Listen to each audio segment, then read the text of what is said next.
my name is Fiona Serenita. I'm a student of University of Tanjung.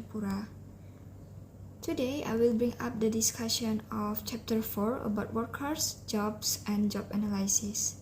I would like to share my opinion after read the HR headline from the textbook given by the lecturer.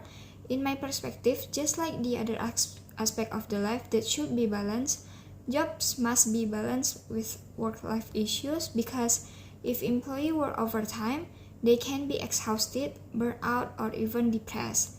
If job and work-life issues isn't balanced, the employee performance quality in working will also decreasing.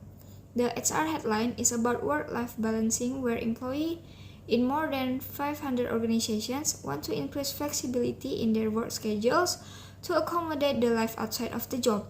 There are two reasons generate the employee want flexible work because there is much work that doesn't require employee has to be in office all the time and long commutes. The HR headline teaches me to consider the working time for the employee if I were a top manager of a company because my employee clearly have other things to take care of.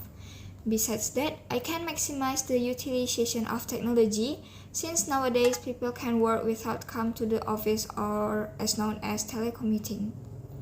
Move to the topic, there are the term of workforce composition, where it gives managers the visibility over their current employee and position or role mix. They are particularly useful in informing short, mid, and long-term workforce planning processes.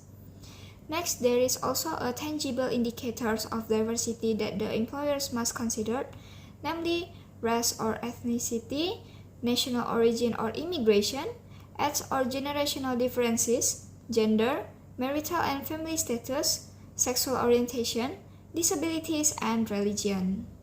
Next, we know that there might be a diverse workers in a business, and that is a good thing because diverse workers can give their contribution to business by bringing to bear their own perspectives, ideas, and experiences in order to help the organizations to perform effectively, as well as outperforming organizations that don't invest in diversity.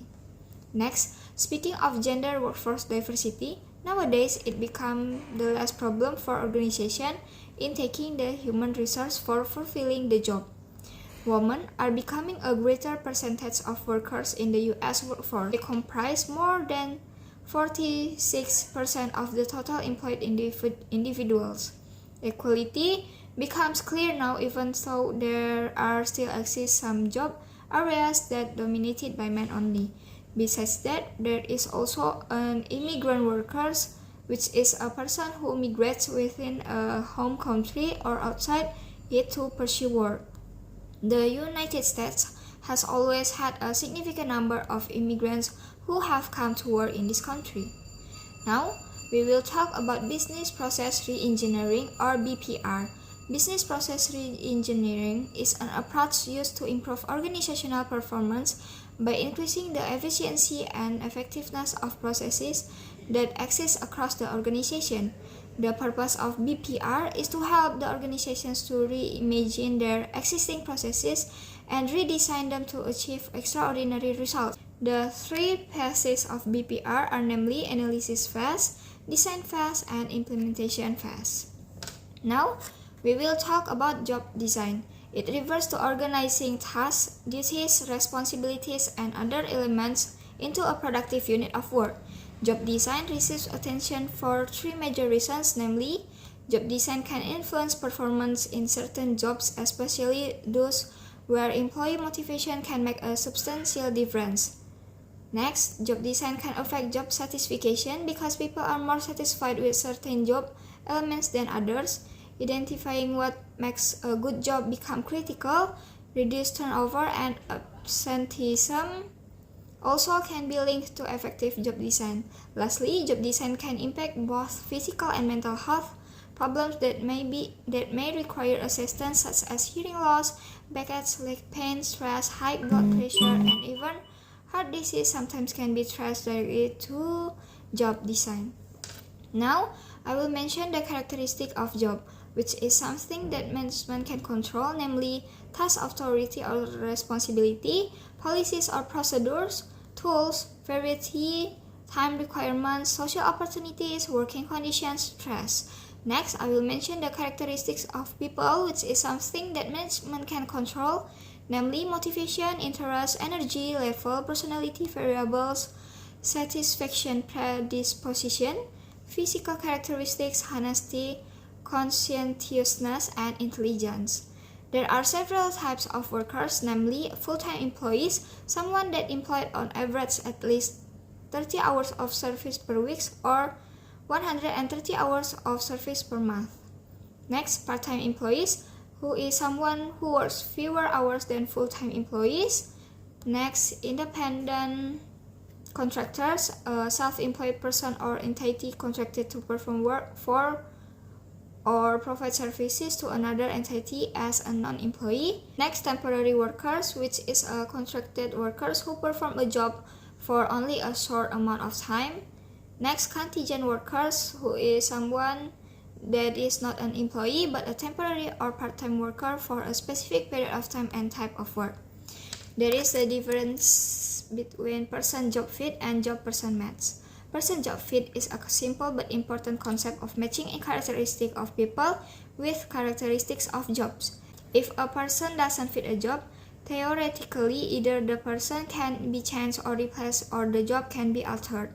By redesigning jobs, the person-job fit may sometimes be improved more easily, while job-person match is matching people with jobs they like and fit can have positive consequences, since higher or lower turnover rates in the first few months of employment are often linked to recruiting and selection screening efforts. Now, I will mention several terms, namely A. Job enlargement and job enrichment. Job enlargement involves broadening the scope of a job by expanding the number of different tasks to be performed. Job enrichment is increasing the depth of a job by adding responsibility for planning, organizing, controlling, or evaluating the job. B. Job rotation is the process of shifting a person from job to job. C. Job sharing is scheduling arrangement where two employees perform that work of one full-time job. D. Characteristics of jobs, which divided into 5, namely skill variety, task identify, and task significance, which affect the meaningfulness of work. Next, there is also autonomy to stimulate the responsibility and feedback in providing knowledge of results. E. Job analysis, which is the process of studying a job to determine which activities and responsibilities it includes, its relative importance to other jobs, the qualification necessary for performance of the job, and the conditions under which the work is performed. Next, job specification, which is a written statement of educational qualifications, specific qualities, level of experience, physical, emotional, technical, and communication skills that required to perform a job, responsibilities involved in a job, and other unusual sensory demands. Job specification helps candidates analyze whether they are eligible to apply for a particular job vacancy or not. Now, we will discuss about jobs and work scheduling. That is important because scheduling creates an order and a flow to our business. By scheduling, everyone knows when they are supposed to work, which allows them to focus on their job. Proper scheduling ensures that important tasks are covered at appropriate times. Next, I will give the explanation of telework. Telework is the employees who work with technology via electronics, telecommunications, and internet means. The advantages of telework for employers are improved business or employee productivity, reduce the organizational costs, saves on paid travel and commuting time, reduce environmental and energy costs and effects, provides work service at various hours. Next, about work flexibility and scheduling. Flexible work schedules allow organizations to make better use of workers by matching our work demands to work hours. One type of scheduling is flex time, in which employees work a set number of hours a day but vary the starting and ending times. The flexibility has aided in recruiting and retaining key staff members. Related to the issue where employees work at home, I agree if there is a rational reason and certain conditions that makes the employees need to work at home, especially if it's related to the safety of the employees itself. There is a term of job analysis. It is a systematic way of gathering and analyzing information about the content, context, and human requirements of jobs. It helps HR planning, recruiting, and selection to be effective, that they should be based on the job requirements and the job capabilities of individual using the identification of job analysis. Next, it also useful in identifying job factors and duties that may contribute to workplace health or safety and employee or labor relations issue. Competency-based job analysis is an approach that considers how knowledge and skill are used. We know that competencies are individual capabilities that can be linked to performance by individuals or teams. The competency approach attempts to identify the competencies have been identified as driving employee performance, and it influences individual and organizational behaviors in the future. The steps in the job analysis process are A. Planning the job analysis, where we identify objectives of job analysis and obtain top management support. B. Preparing for and introducing job analysis, where we identify jobs and methodology, review existing job documentation, and communicate process to managers or employees. C. Conducting job analysis, where we gather job analysis data and review as well as compile data.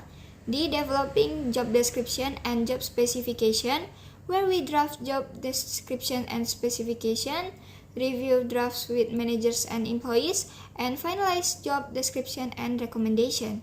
E. Maintaining and updating job description and job specification, where we update job description and specification as organization change and periodically review all jobs.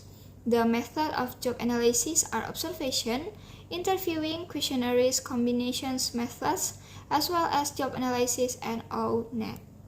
Lastly, from the chapter 4, I learned how diversity of the workforce can affect HR management functions, knowing the components of workflow analysis that must be considered, able to define the job design and identify the common approaches to varying job design, able to describe different types of work, and know how telework and work flexibility are linked to work-life balancing efforts.